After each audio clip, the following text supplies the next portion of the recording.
he said he needs space. And right now, those 4 words feel like a slow motion ending. It's not a clean breakup, not a clear answer, just space. And you don't know what to do with it. Do you give it to him? For how long? Do you text? Do you wait? Do you fight for it? Or do you let it go? In the next few minutes, I'm going to reveal to you 4 psychological secrets about what I need space actually means. And none of them means what you're thinking. Fact number 1, space is never about space. No man who has asked for space in the history of relationships has ever actually needed physical distance from another human being to function. Space is a translation his brain made for something much more complicated that he doesn't know how to say. Here is what he's actually communicating when he says those words.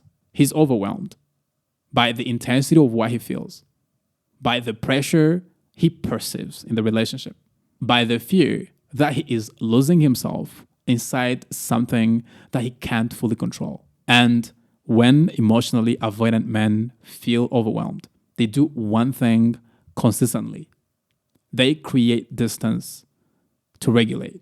Before I tell you about secret fact number 2, if you just found this channel for the first time, give this video a like.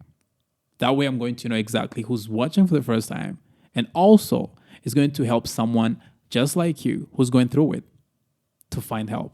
Secret fact number 2, space is a test he doesn't know he's running. See, he's not sitting somewhere calculating this consciously, but psychologically, beneath the surface, his nervous system is actually waiting for something. He's waiting to find out what you do next. And here is what most women do next. They panic. They text more. They reach out through friends. They post something that lets him know that they're struggling. They do something, anything, that signals that the space is unbearable. And here is what that signal does to him. It confirms the overwhelm. It tells him that the pressure he felt, the intensity, the weight was real. That the right thing to do was to look for space. Your panic becomes the proof that he needed space. And here is what happens when, instead of panicking, you stay silent, completely unbothered, not cold, not angry, not strategic in a manipulative way. Just a woman who received his request, acknowledged it internally, and kept living a life.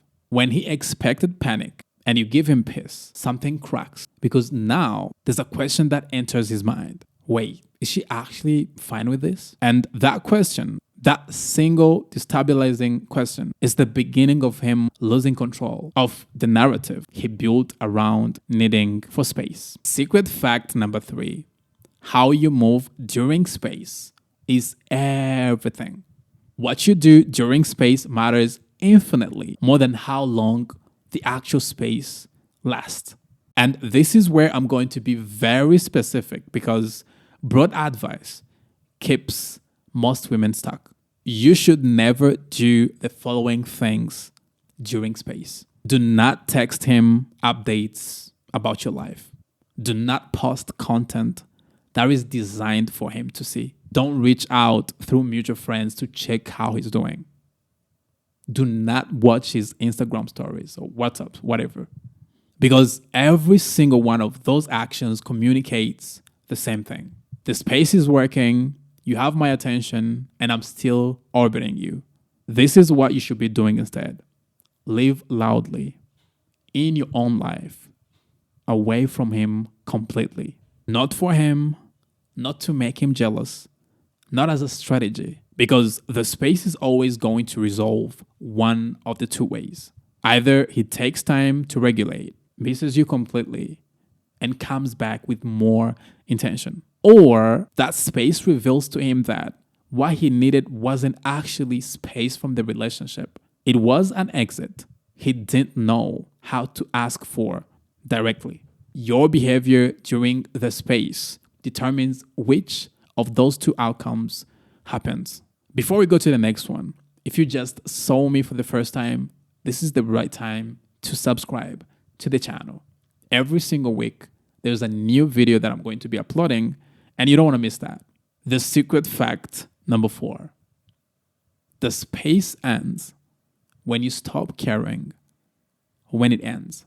The space ends fastest when you genuinely stop needing it to end. I'm not talking about the performed indifference, not pretending, not acting as if you don't care when you actually care. I'm talking about the actual internal shift, the kind that happens when you genuinely redirect enough attention back into your life that his return becomes something you would welcome, but no longer something that you need or you require. Here is the psychology behind why this works. Right now, in his mind, you are a known quantity. He knows approximately how you feel. He knows approximately what you will do. He has a mental model of you that includes the fact that you're still waiting. The moment that mental model breaks, the moment he finds out that you might not be waiting for him anymore, his nervous system gets destabilized in a way that nothing else can produce. Not your perfect photo, not a perfectly timed message, not a strategically move of any kind. The genuine possibility that you might not be waiting. The genuine possibility that you might be okay without him.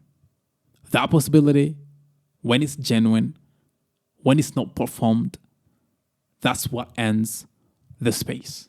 If you're tired navigating this space alone and you'd like to get him back the right way, I invite you in my private community. I've helped tons of women to get their ex-boyfriends back, and I would gladly love to help you as well. The link is going to be below in the description. It's going to be named Community. Click on that link and I'm going to help you inside. Finally, if you enjoyed watching this video and you feel like it helped you in any way, give it a like and remember to subscribe, because every single week there's a new video just like this one that comes out. I would like to see you next time.